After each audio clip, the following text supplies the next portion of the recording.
Hi everyone, it's Jean from Sew It Themes. I am still working on my ocean, seaside, nautical journals. I'm making two of them, and I'm still working on the elements that I'm going to be placing inside. And I have today a little technique I want to demonstrate to you and kind of show you how easy and fun it is. It is what sewers would term couching.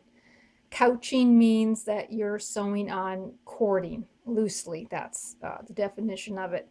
Or cording or any kind of string or any kind of thread. It's going over it with stitching. And I've chosen to go over twine. I thought twine was a really nice element to add to this nautical theme or any kind of a rustic theme that involves rope. It could be, a cabin theme. It could be a Western theme. All these kind of more casual type of things would do really well with a little bit of the twining. And so I wanted to demonstrate today how I went about doing it. So let's just give me a minute. I'm going to step away to our machine. I want to apologize ahead of time that I know the lighting is not perfect and I don't know how to make it more perfect because every time I try to put more lighting in, then the reflection here just kind of like went into your eyes. But I'm pretty sure this will be okay. So I'm going to start now with a zigzag stitch, and you'll want to experiment the width, how wide you want your zigzag to be. My machine is set on 3.5 wide and 2.5 length is where I've set my machine. And this particular cording or what twine is not that bulky. It's pretty thin. And the foot I have here is not the one that comes with the machine. It's a clear foot, and it doesn't necessarily like bulky things, but I thought that you could see better if I used this foot. So you'll start out with one zigzag and you'll go on, the opposite side of your cording. You'll start out there and then you can just work slowly, right? And it'll do its thing. And really you just have to guide it. And it's not easy for me because I'm in a very awkward position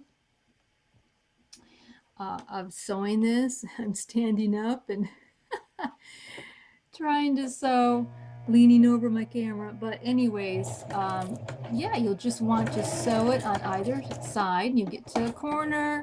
It's just a matter of slowly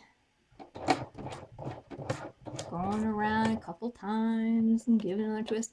And with something like this project, which is sort of an ocean, rustic, outdoorsy type of project, do not even be concerned if you're not evenly spaced to the edge. I mean, really, the little bit more off you become actually adds to the interest. Now you're going to be able to stay over the cording better than me because you'll be sitting down and having a better idea with it. But see, even you don't have to be perfectly over the cording, just so that you are catching either side of it. And if you happen to stab it, well, that's no big deal. It shouldn't be anything you should stress over at all. I think this really does add a very fun element. And of course, this is a journaling card, but as card makers know, many things that can be done with journaling cards can be done and put on top of a card to mail to somebody. So a lot of these different skills translate. And as you can see, I was not perfect there. I was not perfect at all. And it's okay. It really is okay. So hopefully you're able to see this. I can hardly see it myself, to tell you the truth. Oh boy. Yeah, see, you can see me make these movies and know that it's going to come out all right. Gosh, this is like sewing with one hand tied behind your back. It's really crazy. Almost done. Now, I didn't attempt to start in the middle just because that's too stressful, you know. Just like end on the side. And you won't have to worry about, you know, making that exact middle. And so I think what maybe can be tricky for both new sewers and actually seasoned sewers is that you kind of get the impression that, oh, I need to be perfect when I work with paper crafts and stuff. And it's like, no, you don't. Now, you do have to be very precise if you're going to be sewing clothing, because that can really be an issue if you're not. But when it comes to stuff like this, oh my goodness, you just lay back and kind of let it go. Let it do its thing, as they say. So you can see, and maybe we'll step away from the machine and you can get a better look that it's not perfect, and it's probably one of the, you know, I can do better than this, but that's okay. And then also another tip I might give you too is if you feel uncomfortable with using a contrasting thread, because that would really probably show up more of your flaws if you use a contrasting. Use, you know, like a thread that kind of would match your particular, let's see if I can get you in view here, a thread that would match up with your cording. Okay. All right. Alrighty, here we have our card finished. I put a little knot up here and little knots on the ends, just kind of give it a little bit more interest even. And if these flap up too much for you, you can just put a dab of Fabri-Tac glue and kind of glue them down. But I think that makes a cute card despite all of my mistakes. You see, it's not perfect sewing.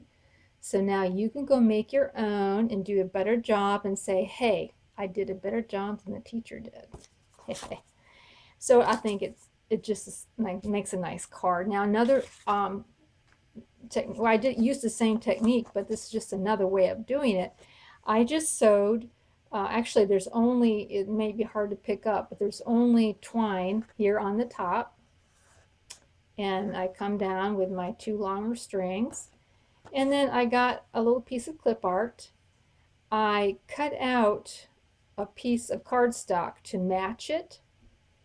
So basically I just took 2 pieces, I printed this, this fish on cardstock, and then I took another piece of cardstock behind it and cut around it, so I cut everything at the same time.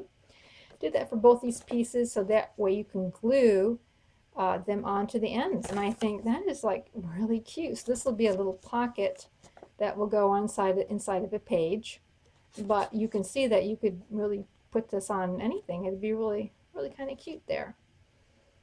Yeah, so anyways, I am going to work more on my journal. I'm using Seneca Ponds is one of the digital printouts I will be using, and I have a new favorite digital place on Etsy called Mad Paper Crush. Yes, Mad. I'll put her link down below. Beautiful printouts for the one I'm going to do that's going to be a little bit more lighthouse and nautical themed. Just, you know, really pretty printouts. And actually there's some of the printouts, some of the pages that she has, I'll just show you on this side. I mean, this could be used in the shabby chic. It could be used all kinds of places. So she's got, you know, 2 or 3 that are like this, and you know, several that are like this with the lighthouse on it. Anyways, check her place out if you're into digital prints. And Seneca Ponds, of course, is very lovely. Her kits are very extensive. There's a lot to them. You get more than just printouts. Trying to find another printout here. You get more than just printouts you also get a lot of ephemera to go along with it. So check out those two places. I think you'll be pleased if you're looking for a beach themed type of journal. So if you're interested in seeing me progress with this journal, please subscribe below and click the bell, and you'll know how far I'm coming along, and you'll know when I actually complete the project. And so anyways, have a great day, and we will see you later. Bye.